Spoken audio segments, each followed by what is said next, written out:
Não, tem um botãozinho, que é menos pedante. Tem um botãozinho que tem a tua encomenda e o... Oi. Som. Okay. Alô? Tá. Esse chiado no fundo é normal? Não tem o que fazer. Tá. Até que tá pouco. Nossa, deve dar uma cansada.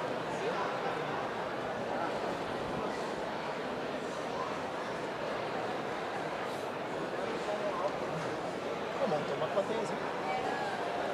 Pessoal, quem tiver aí sem áudio e não tiver como ouvir, não tem mais, infelizmente. A gente vai adequar isso para o ano que vem. Vai ser gravado e vai ser disponibilizado depois nos canais do Fórum da Liberdade e do Tapa da Mão Invisível, essas entrevistas todas, tá? Então, vai dar para assistir, só que infelizmente agora o volume não pega. Valeu.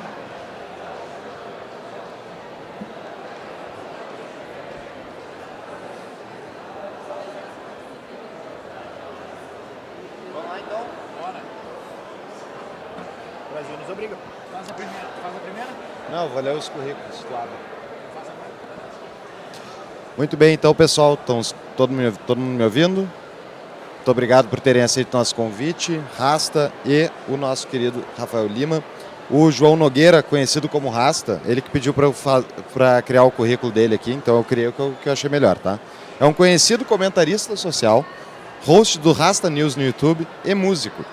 E o Rafael Lima é fundador do canal Ideias Radicais, do Instituto Livre Mercado e embaixador do Free Cities Institute. Muito obrigado por estarem aqui essa tarde. Poxa, muito obrigado você, cara. Valeu. Primeiro, a gente vai falar sobre cultura e política. Acho que a gente tem que botar algumas definições. Ninguém aqui é cientista político ou um estudioso formal do tema, mas eu acredito que vocês tenham as suas definições, né? Como vocês definem cultura? Porque todo mundo fala da mudança da cultura, a cultura é um problema, a cultura... Todo mundo se refere a ela. O que é ela para vocês? Joga para o outro primeiro, né? Comece. Eu não tenho um background de ciência política, mas eu tenho um background de psicologia, né? Isso é um pouco conhecido. Eu quase me formei em psicologia. Eu estudava muito análise do comportamento e eu, inclusive, tinha um professor, Alexandre Dietrich, que a tese de doutorado dele era sobre análise do comportamento no nível social macro, né? Porque geralmente análise do comportamento você vê em animais ou relações individuais, né? Ou no desenvolvimento infantil, mas ele estava no nível macro social, então ele estudava essas coisas de cultura. Então, para mim, a definição sempre foi o conjunto de comportamentos das pessoas em uma sociedade. Esses comportamentos podem ser de várias naturezas, podem ser de natureza interpessoal, aliás, ou de natureza íntima, né? Você com você mesmo. Mas as coisas que nós fazemos e que largamente identificam grupos, a fronteira não é uma fronteira clara entre essa cultura ou aquela, é sempre uma fronteira difusa, mas é as coisas que nós fazemos que nos definem como essa coisa que nós somos. Essa definição é uma definição boa, precisa, né, e bastante moderna. Eu diria que talvez a maioria dos países do mundo, quando pensam em cultura hoje em dia, pensam dessa maneira. Inclusive a nossa Constituição tenta dar uma definição de cultura, né? Ela tenta lá e é mais... Nem isso escapou, né? Não. Eles tentaram tudo. Tá, se tá na Constituição, então já está definido. Mas eu gosto de trazer uma visão que não é tão imparcial, cristalina, como essa tentativa mais cientificista de definir a cultura, que termina... porque dessa forma a gente coloca aí como cultura, sei lá, o noticiário policial ou o Big Brother Brasil e tal. E eu entendo colocar, né? A gente está colocando cultura de massas, cultura pop e tal. Eu gosto da sutileza de uma distinção, de você olhar para o próprio radical da palavra, em que você tem tanto o aspecto de cultuar algo, como do aspecto de cultivo. Então, a cultura, para mim, verdadeira, vai ser aquilo que eleva o ser humano, vai ser aquilo que traz para ele para um aspecto de contemplação superior da verdade, né? Então, obviamente, essa é uma maneira de olhar que é bold, né? E é problemática em si. Ela já traz uma série de problemas em si. Mas eu acho que é impossível eu me posicionar a um objeto como esse apenas como se eu tivesse, sei lá, sendo um cara no laboratório fazendo um exame de fezes, entendeu? Eu preciso me posicionar dentro com o objeto, porque eu tenho uma relação com ele, né? Então eu tento fazer isso com qualquer coisa que eu vou analisar, né? Eu olho para o objeto, ele na realidade, que é soberana, mas eu também faço a confissão da minha presença em relação àquele objeto, né? E também a articulação desses dois planos vai dar a sutileza que o objeto pede para ser observado. Eu acho que a cultura pede um pouco disso, porque senão a gente termina formando coisas como o Ministério de Costura. Que não dá ideia. Não, mas é que o Ministério da Cultura ele custa muito, né? O Ministério da Costura. E aí a gente termina tendo quais são os critérios, né? Quais são os critérios que serão utilizados aí para definir o que é cultura ou não, entendeu? Tipo, você vai ter, sei lá, a Claudinha ali tomando leite, né? Com não sei quantos milhões da Rouanet, o Chico Buarque lá na Holanda curtindo seus milhões e de repente você tem um grande romancista que não vai ser contemplado pelo negócio. Então, é muito problemático essas decisões, principalmente quando o Estado vai pegar e vai se meter, né? E definir por ele mesmo.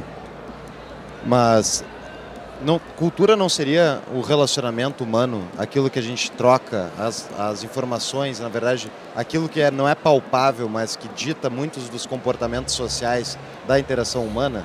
Isso é o que a cultura faz, né? Você está descrevendo o que ela faz. Não necessariamente o que ela é, mas eu concordo, sim. Ela vai moldar as nossas relações, ela vai dar o frame, né, do que é aceitável, do que é apropriado e esperado nas nossas relações uns com os outros, né? Nós, como seres humanos, estamos nos relacionando, a gente nunca tem a informação completa, né? Eu acho que é até um argumento meio austríaco isso aí, a informação nunca está completa, ela está dispersa, né? E a cultura, ela ajuda a fazer uma espécie de... É quase que uma catalaxia do comportamento humano, quando você coloca dessa maneira, né? Sim, porque eu sei que não é em termos culturais o que eu vou falar, em termos de arte, eu sei que não é cultura, tá? Uhum. Mas como é que vocês classificariam, por exemplo, o fenômeno que é muito interessante para quem mora aqui em Porto Alegre ou qualquer capital de Porto Alegre, do Brasil, que aqui as pessoas não param quando tem uma faixa de pedestre, ninguém para o carro. Agora, quando vocês vão visitar Gramado, todo mundo freia, né? Por que isso acontece? O que tem em Gramado que é tão espetacular que o cara automaticamente freia? Tem alguma coisa que o cara chega lá e vê... Não, peraí, aqui se freia na faixa pedestre. Isso é cultura? Isso é um conjunto de comportamentos, né? Porque eu tendo a pensar muito como um analista do comportamento, né? Meu treino em psicologia nisso. A gente exibe os comportamentos... Quando a gente não sabe qual é o comportamento adequado a se exibir numa situação, a gente tende a reverter para seja lá o que for que parece parecido com aquilo, que é a resposta que a gente tinha que mais ou menos encaixe e tenta. Isso aí qualquer ser humano faz, criança faz, cachorro faz, é como o ser humano funciona. E aí você vai ter uma resposta a isso, positiva ou negativa. Isso reforça ou pune seu comportamento e você começa a refinar isso. Só que o que acontece numa sociedade é que os reforçadores e os punidores são também outros seres humanos. Então você é limitado, você é reforçado ou punido pela definição média dos outros, média é uma palavra um pouco ousada aqui, mas pela definição dos outros de o que é aceitável. Então isso tecnicamente para falar, por exemplo, eu tive a experiência de muitos anos atrás, eu vi Gramado pela primeira vez e eu não sabia disso. E desci em Porto Alegre, aluguei um carro, subi para Gramado, tava dirigindo e tal, né? E saí de Porto Alegre, fui subindo e tal, chegando ali em Nova Petrópolis, isso, eu passei numa rotatória e tinha umas pessoas assim, eu só avancei com o carro e tudo mais, e tinha uma mulher assim na calçada, que eu passei com o carro, ela só olhou pra mim com uma cara de nojo, uma cara de desprezo tão profundo, de que esse Neandertal veio aqui sujar a rua com a merda que esse ser humano... Que eu olhei e falei, eu tô fazendo alguma coisa errada? Eu não sei o que eu fiz. Aí eu parei e pensei, o que será que foi, né? Não entendi. Aí andando um pouquinho mais, eu vi que tinha alguém atravessando e o carro parou. Aqui isso não pode. mas teve que ser sinalizado para mim 2 vezes que aqui é assim. Por quê? Isso vai se desenvolvendo, você vai tendo as especificidades de cultura. Mas o que modula, o que causa essas diferenças é o que os outros acham aceitável, que é o que é ensinado para eles. Isso leva a uma coisa que a gente já conversou em podcast, que eu gosto muito, que é aquele sociólogo, o Luhmann, que ele tem uma teoria de autopoiese, uma palavra super nerd, que é como uma coisa produz ela mesma. É um termo de natureza, de biologia. Por exemplo, uma floresta é um sistema autopoético, ela produz ela mesma. Então ela produz as sementes das próximas plantas, ela gera a nutrição do solo que vai nutrir próximas plantas, ela evolui, ela gera uma corrente de ar e não sei o que traz mais umidade, então ela é um sistema que gera ele mesmo. Ele não é estável, ele está sempre mudando, né? Então uma cultura também é isso, né? Esse conjunto de comportamentos é sempre assim. Nós estamos sempre respondendo uns aos outros, isso pode seguir num caminho estável, se manter a coisa sempre mesmo, pode divergir, né? Pode surgir 2 ou mais nódulos que vão se separando ao ponto que eles se distinguem. Pode ter convergência, um monte de coisa pode acontecer.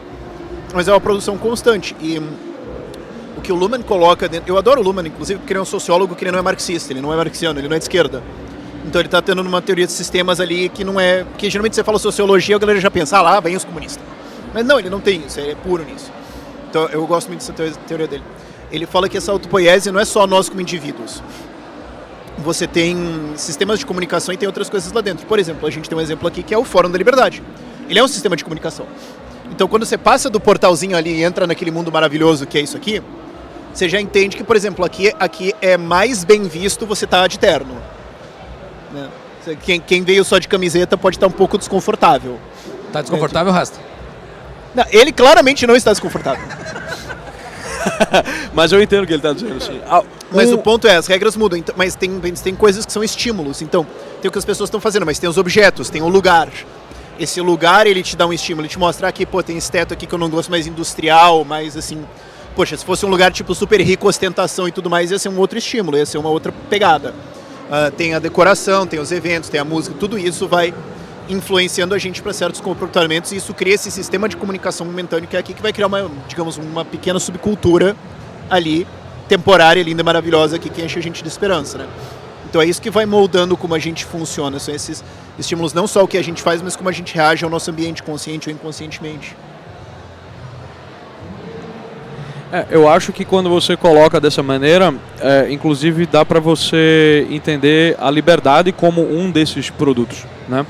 Porque muitas vezes a gente fala da liberdade no abstrato, né? Como pensando no universal de liberdade, ou então até mesmo numa concepção mais qualitativa da liberdade, né? De que tipos de atos estão ligados à liberdade ou não.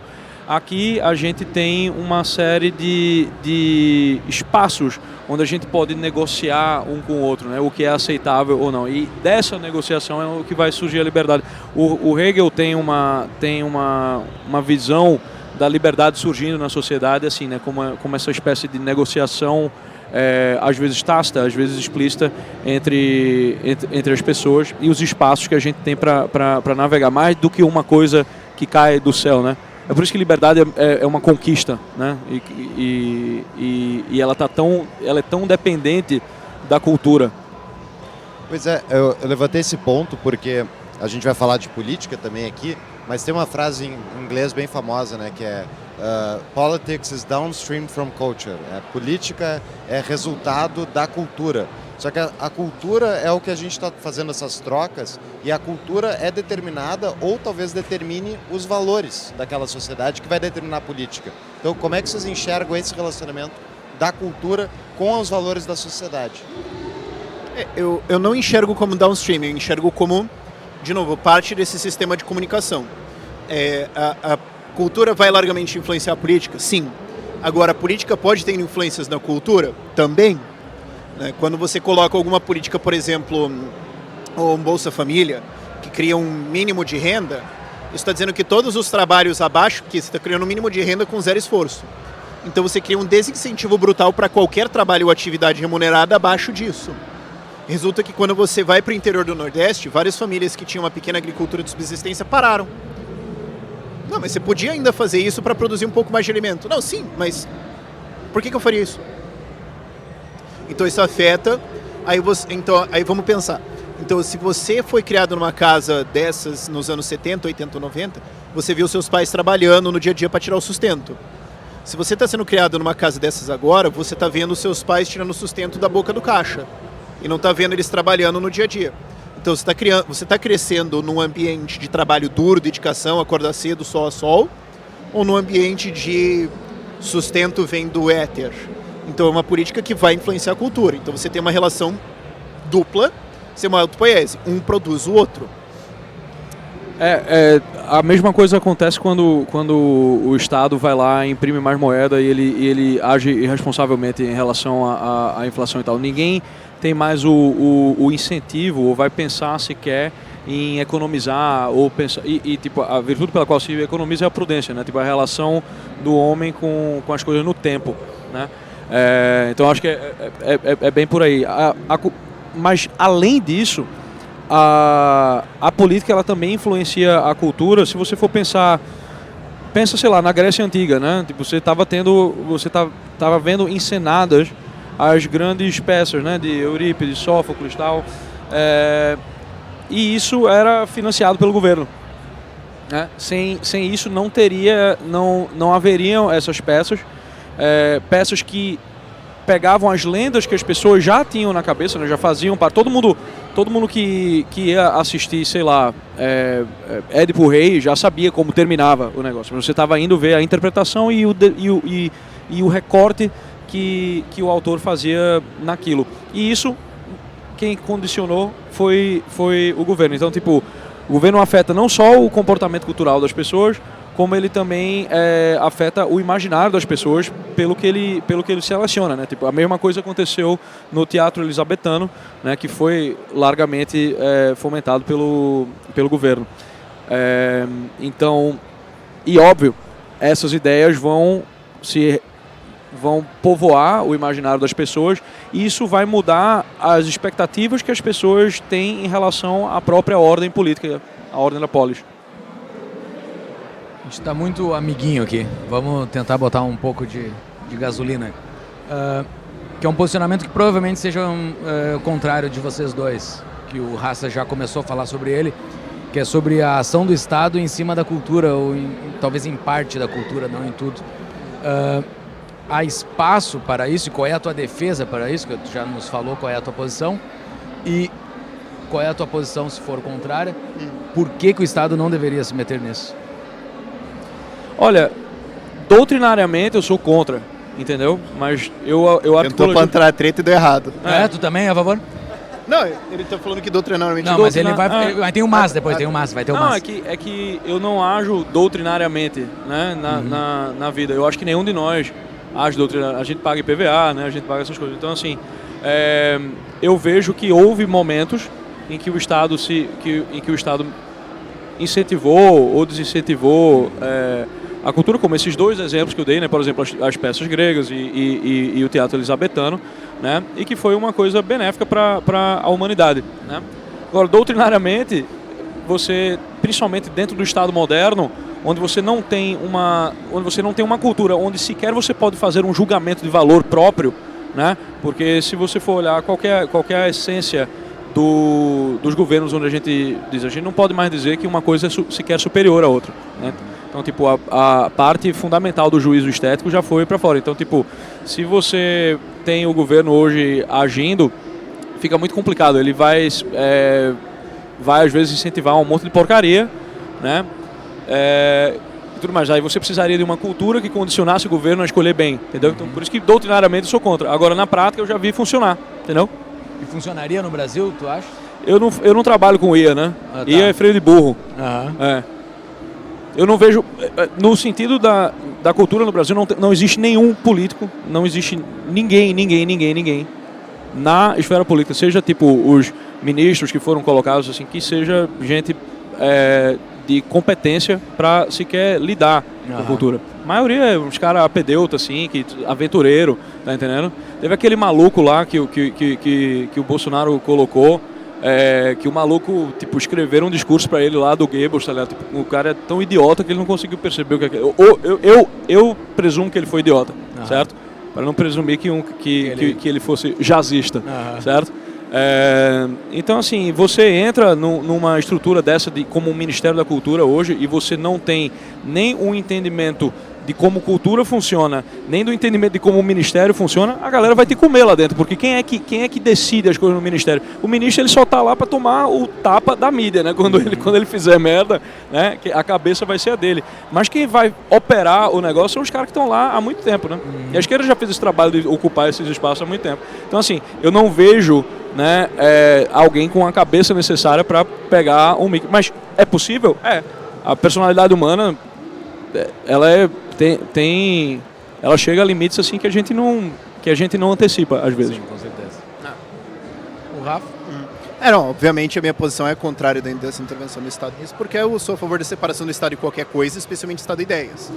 Porque uma vez que você tem um Estado capaz de influenciar a cultura, de fazer isso ou aquilo, uma coisa que eu acho muito útil que as pessoas precisam perceber é que assim, o Estado ele não existe, ele não é uma coisa, ele não é ente com volição. Então o Estado ele não sai andando por aqui fazendo coisas e tudo mais. O que existe são políticos. O que existe são indivíduos com CPFs e os seus transtornos mentais e as suas preferências. Então eles vão fazer escolhas de influenciar a cultura segundo a visão deles. Então eles vão poder desproporcionalmente jogar a coisa numa direção.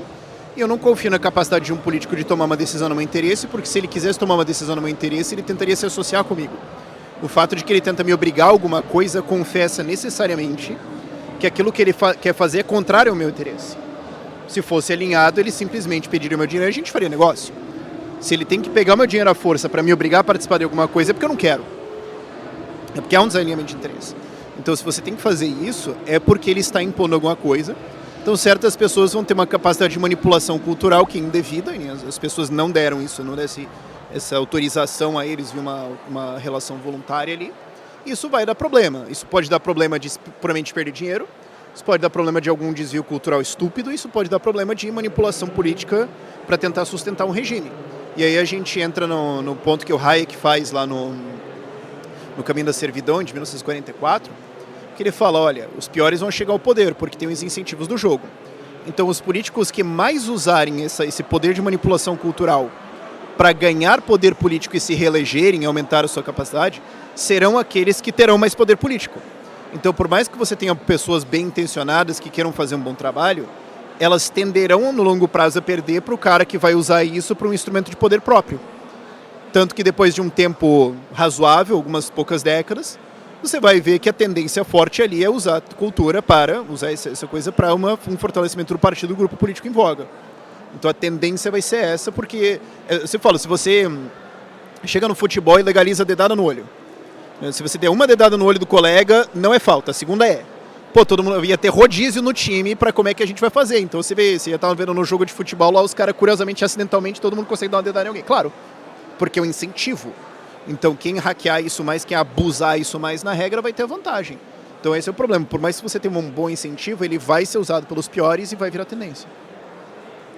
E qual é a fundamentação da cultura, se não são necessariamente só os valores? Eu entendo que são uma coisa que se retroalimenta, mas eu fico imaginando, por exemplo, a nossa falta de capacidade de imaginação, de enxergar um sistema alternativo e conseguir enxergar o sonho para realizar isso politicamente. Isso eu digo da população média, é muito difícil. Quando fala para a pessoa, por exemplo, cara, falasse há 10 anos atrás, tem que privatizar todas as estatais, estatal não funciona. Cara, era discurso de louco. As pessoas não te levavam a sério porque elas não conseguiam imaginar isso. Daí privatiza uma, o negócio não... 10 anos não, 20 anos atrás, 30 anos. Daí privatiza uma, o negócio não implode, funciona melhor. Daí o cara começa, opa, talvez dê para privatizar, mas não a Petrobras. A Petrobras não pode privatizar porque tá louco, imagina se a gente não fica com petróleo na nossa mão. E uma das coisas que eu vi foi, por exemplo, no caso da Venezuela, que o maior opositor hoje do Maduro, tipo, a proposta dele não é vamos acabar com o Estado ou vamos transformar esse monstro aqui em um Estado mínimo e a gente vai mudar totalmente a lógica. Não, vamos para o Estado social-democrata, vamos sair dessa cleptocracia aberta aqui, vamos para um negocinho um pouquinho mais light, né? Mas não, o cara não consegue ter a imaginação, ou talvez o público que votaria nele, não consegue ter a imaginação de que, olha, não é um pouquinho para o lado, é muito diferente disso. Isso não está inserido nos valores e na cultura daquela sociedade? Não é esse o problema? Sim, mas eu acho que isso aí cabe a cada indivíduo criar, porque assim, o que é a cultura? Ela vem de cada um de nós. É só que, e aí eu tenho que colocar uma rant sobre escola, que eu acho que o Rasta também como músico vai entender o que eu quero dizer. A escola espanca a criatividade, manifestação, expressão para fora de você. Ela amassa isso e tira isso de você. Eu sei porque assim, meus pais sempre fizeram questão que eu tocasse alguma coisa, que eu tivesse algum refino musical, alguma coisa cultural assim. Então eu sempre tive uma conexão com isso. Mas ao ter isso eu noto o quanto as pessoas não têm. O quanto as pessoas não sabem alguma coisa, elas não valorizam o que elas querem, o que elas têm, elas não valorizam o que elas pensam, e elas não sabem formatar isso para exibir para alguma pessoa fora de um argumento racional. Quer dizer, a gente aprende redação. Então a gente aprende, quando a gente quer expressar alguma coisa, é isso. A gente não aprende outras coisas. Então isso é meio que roubado da gente, digamos assim. Que é uma coisa que eu já não gosto desse sistema. Agora, isso de você ter uma cultura de liberdade ou não vem de cada um dos indivíduos, só que assim, você tem que ter o estímulo, né? Você não vai ter uma criança que vai virar um puta pianista do nada. Ele só vai, assim, você vai jogar um piano na frente dele, ele vai criar toda... Não, você precisa ter um professor, você precisa ter alguém que pega a mãozinha, ensina toda a estrutura e vai guiando. Você precisa ter outros estímulos, ele precisa ouvir várias coisas para ele desenvolver o estilo dele. A mesma coisa com ideologia. Então, se você nunca... ideias de liberdade nunca entrou no país, qual que é a chance das pessoas, assim, espontaneamente, por conversão espontânea, iluminação divina na rua, virar uma libertária? É muito baixa. Então você precisa ter eventos como o nosso aqui, que estão colocando essas sementinhas, que estão colocando essas ideias, que estão dando uma empurradinha numa direção. E isso vai, com o tempo, virando outras coisas. Então por que você não tem isso na Venezuela? Porque eu acho que nunca entrou alguma coisa assim lá, ou porque quem entrou e já defendia isso, já sacou que ia morrer e teve que sair correndo. Restou quem está mais ou menos ali junto. Agora, do outro lado, você tem o Javier Milei na Argentina, que já tinha uma semente libertária lá na Argentina antes, mas ele conseguiu popularizar isso muito amplamente. Eu acho que eu fiz isso também em um nível muito menor que o Javier, claro, mas eu acho que eu ajudei a despertar isso na cabeça das pessoas um pouco. É só que você precisa ter essas pessoas despertando gente, e você precisa ter os multiplicadores para frente, né? E só porque uma ideia boa, maravilhosa e tudo mais, não quer dizer nada. Ela pode simplesmente falhar por falta de defensores, que é o que eu acho que acontece com a liberdade, inclusive. O que o Rafael basicamente descreveu é o papel do mediador, né? Você não vai ter a criança que você joga ela na frente do piano, ela vai atingir a excelência. Você também não vai pegar ideias que são completamente alheias a um aspecto cultural e as pessoas vão espontaneamente começar a pensar nelas, né? Você precisa do papel de mediação. E aí esse papel de mediação, ele é feito no macro, com eventos assim, a associação das pessoas, e no micro é a força da personalidade realmente, porque a ideia ela tem o seu apelo em si, esse é um apelo formal, um apelo racional, né? Mas ela não entra na cabeça das pessoas assim necessariamente, e principalmente no mundo de hoje que as coisas são vendidas de forma afetiva, né? A cultura pop, a cultura de massa, ela é tão poderosa e ela é tão perigosa também, porque ela trabalha com um nível da nossa percepção, né, um nível da nossa inteligência, que ele é o que fica entre o que a gente tem de material, entre as impressões dos sentidos, eu toco aqui em você, nesse seu sapato, tal, tudo mais, e os conceitos que eu vou formar na minha cabeça. As ideias estão mais aí, né? Quando a gente vai defender as ideias, a gente está com os conceitos na cabeça.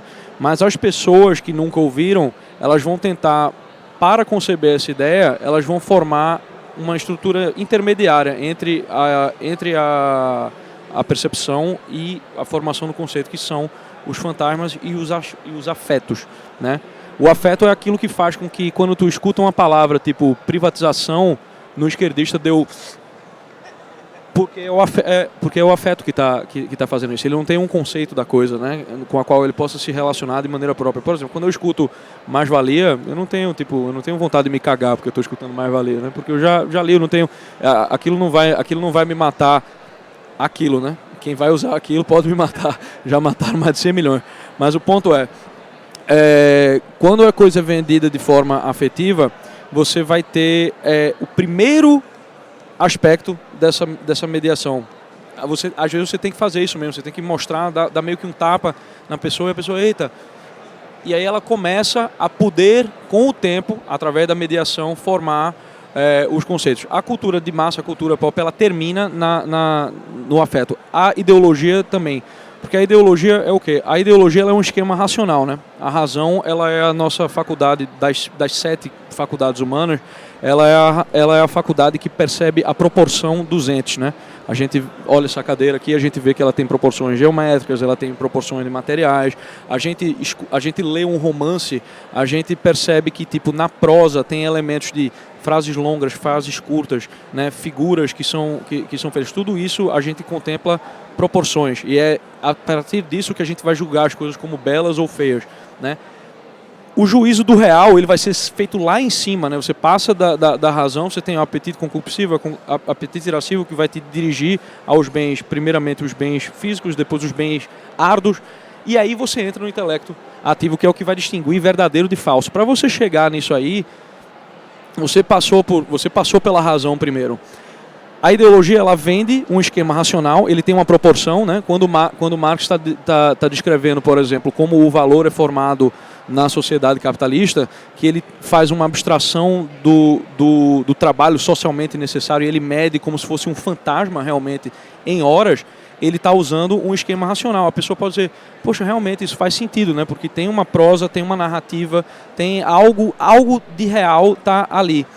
Mas, na verdade, se você for fazer a análise intelectual da coisa, tipo, está completamente invertido. É uma percepção revolucionária nesse sentido, né? Mas se você pega isso, essa pequena verdade, essa coisa que tipo, isso aqui faz sentido, né? A razão percebe a proporção, a possibilidade daquele ente ali, e você vende de forma afetiva, né? Aí você joga aí. Primeiro se jogava a questão dos trabalhadores, né? Se jogava a questão do proletário, tal, tudo mais. Quando veio quando após as revoluções industriais chegou esse nível de vida que a gente tem, que é muito maior do que, sei lá, Luís XIV imaginava, o proletariado, ele simplesmente não se tornou mais revolucionário, ele não tem interesse na revolução, né? Ele se torna lumpen proletariado, que é o famoso proletariado broxa. E aí precisa se vender essa ideologia de outras maneiras afetivas. Então, o que é que a gente vai fazer? O que é que as pessoas fazem hoje em dia? Tipo, fulano dá a bunda, tipo, então vamos pegar a identidade dele. Fulano é negro, então vamos pegar a identidade dele, né? E começa a formar, você pega os acidentes da pessoa, né, que não é a essência da pessoa, e você começa a, através disso, cooptar a pessoa.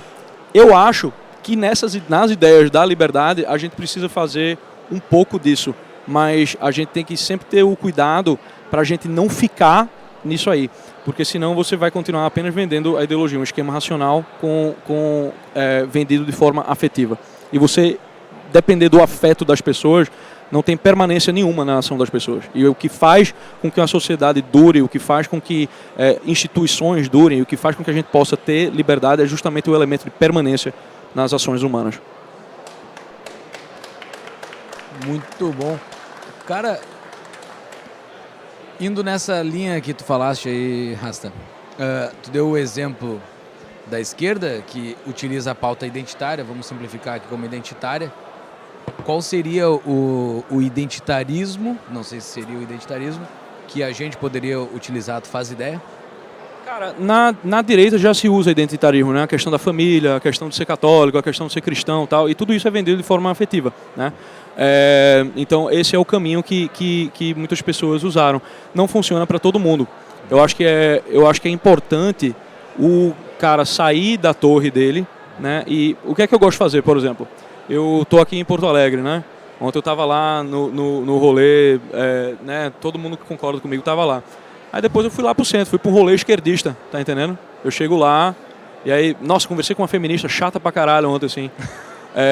Mas conversei, tava ali, né? E de repente alguma coisa, algum gesto seu, alguma coisa, tipo, o ser humano ele é muito interessante, cara.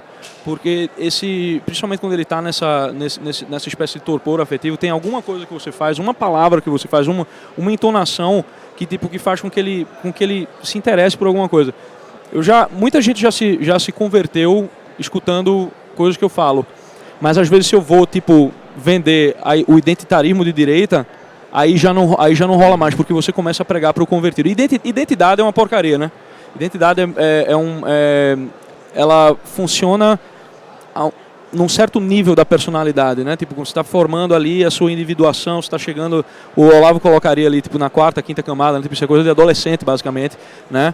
você nessa esfera, a identidade ela vai ajudando você, mas depois você tem que ter formado na cabeça a ideia de que você é gente e você virar gente, né? E virar gente, tipo, aí você já começa a ter que jogar fora os seus acidentes, entendeu? Então, pelo menos não se relacionar com eles como se eles fossem realmente aquilo que te define, entendeu? Para você conceber que você tem uma essência humana, que você tem uma alma humana e conceber a verdadeira liberdade, tipo, não vai dar nunca para você fazer dessa maneira afetiva. Então, mas a sua pergunta foi, como é que a gente pode fazer? Eu acho que é ir e, em vez de tentar usar grandes argumentos racionais, você ser o argumento, entendeu? Porque conceber a verdade e viver a verdade são coisas distintas, né? O intelecto é um e a vontade é o sol que ilumina a vivência do cara, né?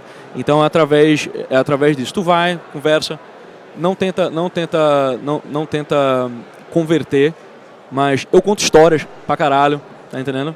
Eu deixo interessante. Se alguém puxa o assunto política, eu já tento partir por outro caminho, tá entendendo? Eu puxo, sei lá, uma cena que eu vi num romance ou alguma peça que eu assisti, porra, me lembrei disso aqui, tá entendendo? Aí a pessoa vai e aquilo fica ali, germinando, como diria Camus, como uma quase semi-ideia, entendeu?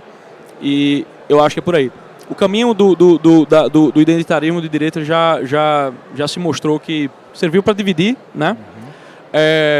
E onde dividiu, terminou perdendo, né? E eu queria completar uma coisa que você falou, que a gente tem que ser esse exemplo. Eu acho que isso é uma coisa muito importante, que a gente, na liberdade, eu estou dizendo assim, libertários, liberais, conservadores liberais, eu boto essa galera toda aí. A gente ainda não concebeu isso, porque tem uma coisa que eu percebi só recentemente, que acontece um problema no nosso movimento. Por que o nosso movimento tem muita gente que parece assim, muitas vezes genuinamente perdido? Porque a gente rejeita a ideologia e o bloco de esquerda, e com isso rejeita também os heróis, os avatares, Sim. Rejeita a estética deles, rejeita a música deles, rejeita tudo isso. Então todos esses exemplos estão excluídos, tá? Aí a gente vai lá e rejeita também o coletivismo de direita, e todos os avatares, todos os heróis. O que sobra? Nada. Até porque essas... E daí a pessoa fica sem orientação. Sim. Então vamos pensar aqui, se você vem de uma família estruturada, você tem alguma. Agora, se você tem a situação cada vez mais comum de uma família desestruturada, você já cresceu sem referência. Aí você rejeita todas as referências de direita, ou o grosso delas, rejeita as referências de esquerda, o que sobra para você olhar e falar o que eu deveria fazer na minha vida? Sim. Então, assim, se eu falo para você assim, pensa para mim um esquerdista genérico, vocês pensam. Tipo, tem alguém na cabeça de vocês, pau. Pensa num direitista bolsonarista genérico, vocês pensaram. Agora eu falo, pensa num libertário genérico. Você tá imaginando alguém de terno, talvez? É um negócio meio, sei lá, ele é nerd, é isso. Tipo, me imagine um liberal. Não tem, entendeu? Então a gente não tem alguma coisa pra gente mostrar pras pessoas, especialmente pra galera jovem que tá vindo. Tem um liberal ali, ó. Gravata borboleta. Tem outro ali, ó. Então, entendeu? Mas especialmente pra essa galera que tá vindo sem referência, às vezes, de caso de alguma referência cultural, a gente não tem um pacote de tipo, seja isso.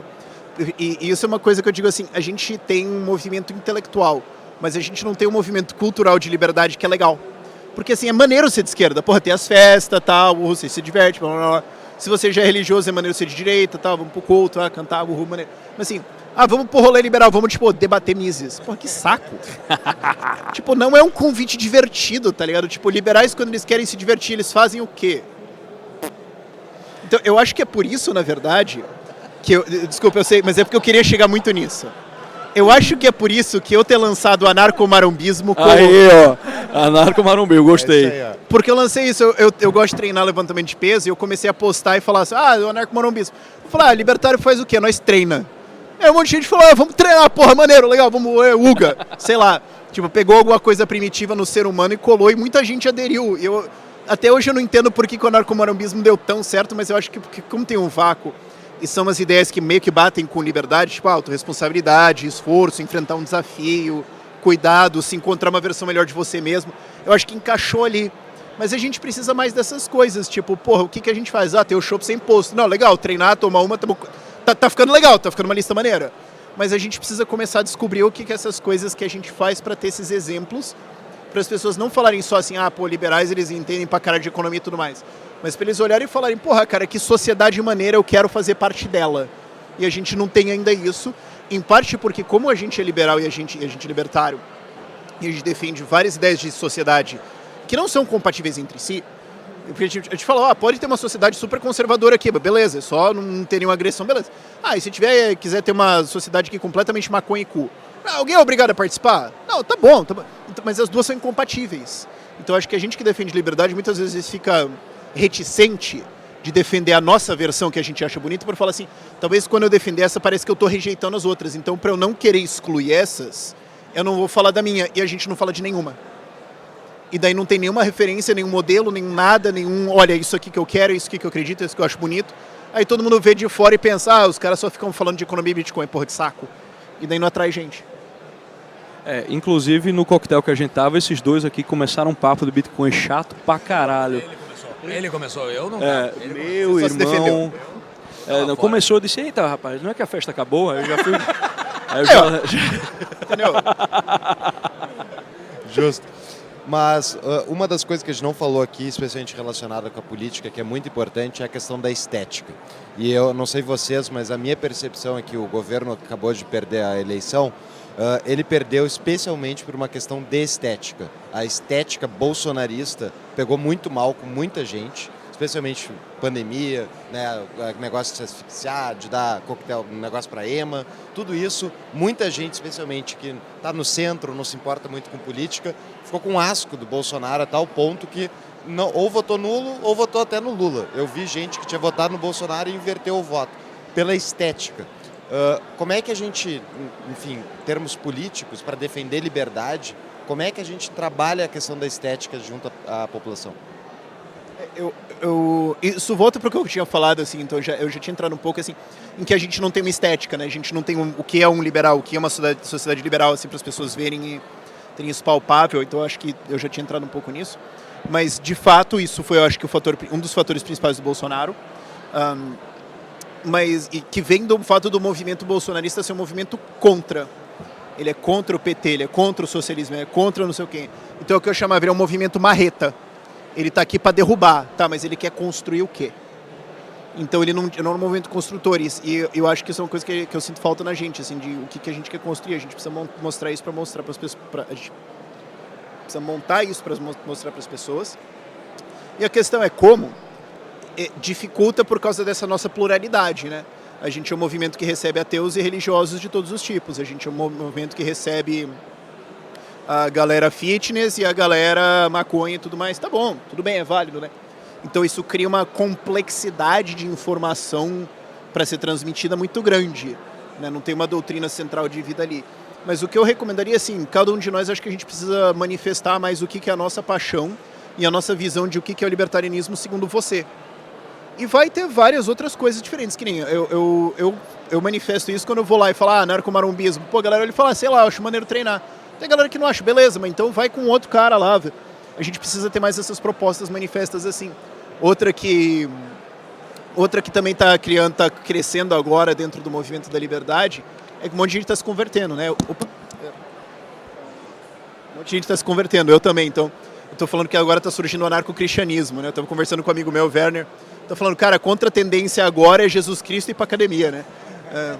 Mas e outra que eu também lanço, também, que é uma coisa pessoal minha, eu gosto muito de metal, eu gosto muito de música, então começou a se criar uma panela de metal, assim, eu percebi que tem uma galera que curte muito ouvir isso.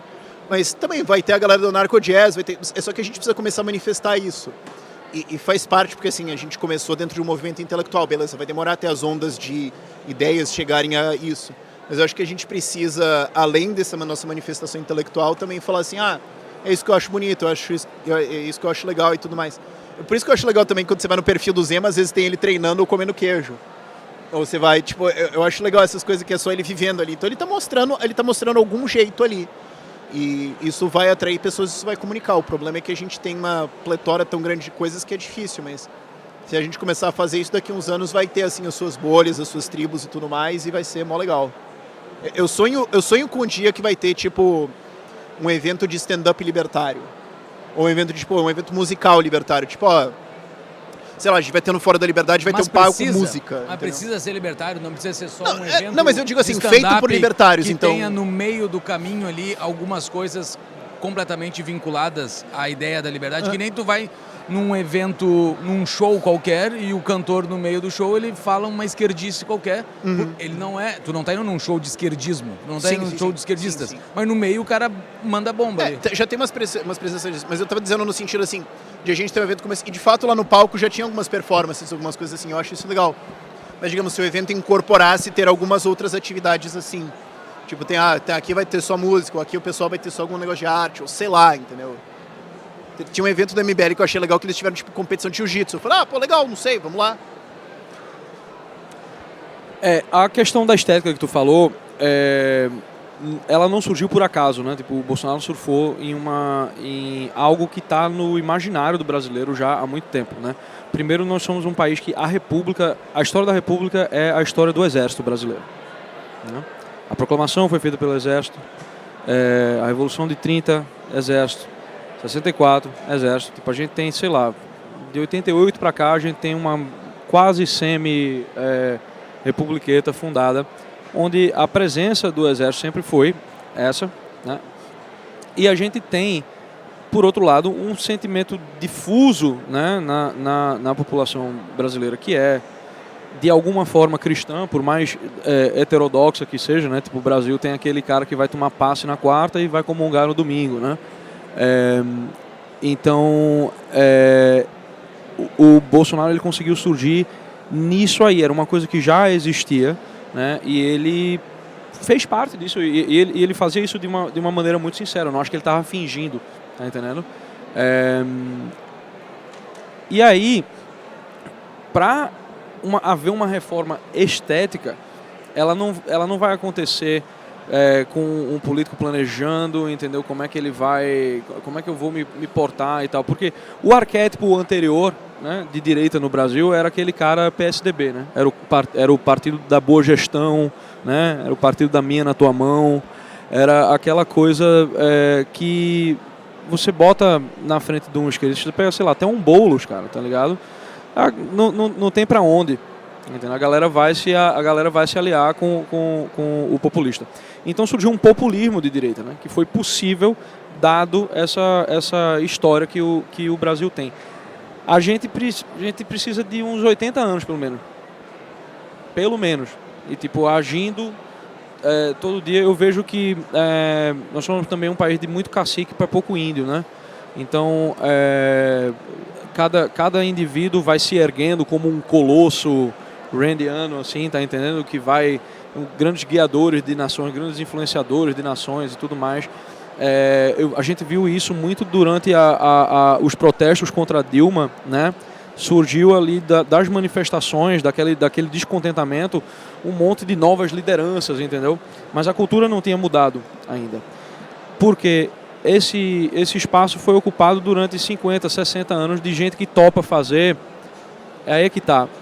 A gente sempre pensa em chegar nas posições de destaque, mas as pessoas não pensam em chegar nas posições subalternas. São elas que determinam a coisa. Não é o apresentador da Globo, tá entendendo? Que vai lá e fala e lacra. Não é ele o responsável por aquilo ali.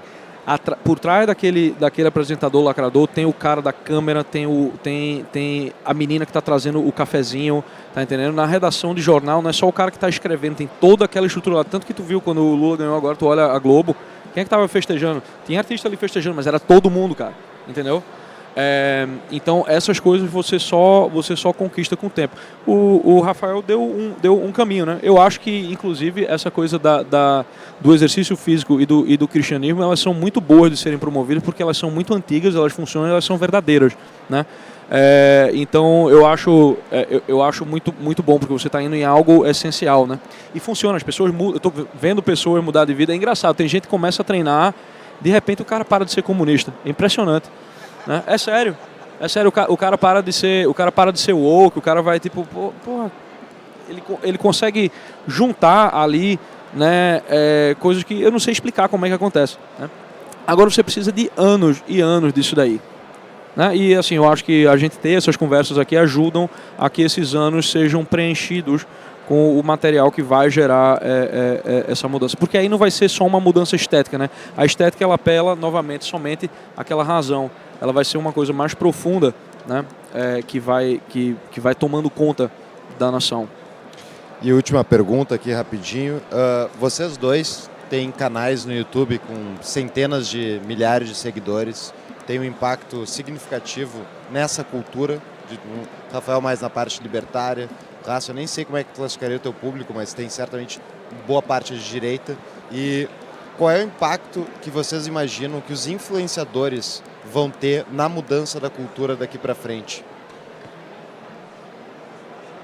Vai depender da personalidade de cada um deles. Porque a personalidade ela é o grande agente histórico. Tá entendendo? Então, as pessoas vão olhar pro influenciador, mas se o que ele tiver para dizer for efêmero, a coisa vai morrer rapidamente. Então depende da substância daquilo que o influenciador está trazendo, e isso obviamente vendido pela personalidade dele, né? Eu vejo que tipo o que o Olavo fez no Brasil, tipo um homem só, o que ele não fez, tem um monte de gente aqui tipo que nunca tinha ouvido falar de Mises sequer, né? Pessoas que hoje estão palestrando e tudo mais, e que o velho meio que com a personalidade dele fez a pessoa mudar o olhar, porque a personalidade faz isso. A personalidade ela pega o olhar da pessoa e tipo, olha para isso aqui. E a pessoa olha, porque se você não tem isso, ninguém vai olhar, ninguém vai prestar atenção. Então, eu vejo isso. O influenciador ele tem que ter a força da personalidade e ele tem que ter a verdade por trás dele, amparando, porque senão não tem elemento de permanência. O Brasil, isso aí é estatística de marketing. O Brasil é o país que disparado, o marketing que mais funciona é o marketing de influenciador. Então não é falar da qualidade do produto, da qualidade técnica. Fulano usa isso, ou né? da história. É tipo, não, Cristiano Ronaldo com o shampoo anti-caspa, use. O Brasil é o país campeão nisso por, tipo, disparado para o segundo lugar, assim. Então acho que essa coisa do pessoalismo é muito importante aqui. E existe um debate, existe uma briga por aí disso, existem já influenciadores de todos os lados, tem os liberais, os libertários, tem os influenciadores conservadores, tem os de esquerda, tem o Zé Paredão, tem todo tipo agora. E eu acho que essa galera que está guiando agora o debate, né? Tanto que estão crescendo tanto, né? Eu acho que tanto que estão se inserindo no debate político tanto que existe uma pressão hoje do governo para regulação de redes sociais, do governo do STF, porque eles reconhecem que isso é importante no debate político. Então eles querem ir lá e botar a mão nisso de alguma forma, falar, peraí, eu preciso controlar esse processo. Eu acho que é isso que vai guiar agora. E todos nós somos influenciadores, a questão é em que porte, né? Mas todos nós estamos manifestando alguma coisa, e o que eu gosto disso, disso ser assim agora, é que qualquer um de nós pode fazer isso, né? 8 anos atrás era um ilustre foda-se por aí, ninguém sabia o que eu era, o que eu achava, eu só resolvi, cara, eu vou falar o que eu acho. E tamo aí. Então, assim, qualquer um de nós está sob risco de fazer isso. A gente não precisa mais da permissão de um jornal. Foi por isso, inclusive, que eu criei o canal, né? Eu quero debater essas ideias, eu já sabia, são ideias radicais. Eu falei, mas o editor de um jornal nunca vai deixar passar um artigo meu. O editor da rádio, o dono da rádio, nunca vai deixar passar uma entrevista minha do jeito que eu quero. Isso não vai acontecer. Eu preciso de um médium onde eu controlo o conteúdo e as redes sociais. Então, qualquer um de nós aqui pode ser isso agora, e eu acho que isso chama uma responsabilidade também da gente perceber que mesmo, você não precisa ser um cara gigante, mas mesmo você chamar para você alguma responsabilidade em influenciar isso, em manifestar alguma coisa, manifestar essas ideias, os seus valores, o que você acha, pode ajudar nesse debate indo para frente. E eu acho que isso é muito importante, inclusive vindo da gente, desse lado de direita liberal, porque a esquerda é muito coletivista nisso, então eles são muito também passivos. Eles são muito também de esperar o outro fazer, ou de simplesmente seguir o outro, simplesmente copiar. Eu adoro que agora a estética média da esquerda é todos eles desafiando o sistema, todos do mesmo jeito. Você vê, tá todo mundo quebrando padrões igual. Eu acho isso muito fantástico deles. Mas a gente tem essa individualidade, a gente tem esse individualismo como base das nossas ideias. Então acho que é muito importante a gente manifestar o que é cada um de nós, começar a construir isso aí. Vai demorar um tempo, como o Rasta falou, vai demorar umas décadas, mas é justamente por isso que tem que começar agora. Se fosse rapidinho, a gente podia começar amanhã. Mas como vai demorar, é melhor começar logo. Muito bem, pessoal. Muito obrigado. Até o próximo painel, agora às 3 horas. História das Constituições. Valeu, pessoal.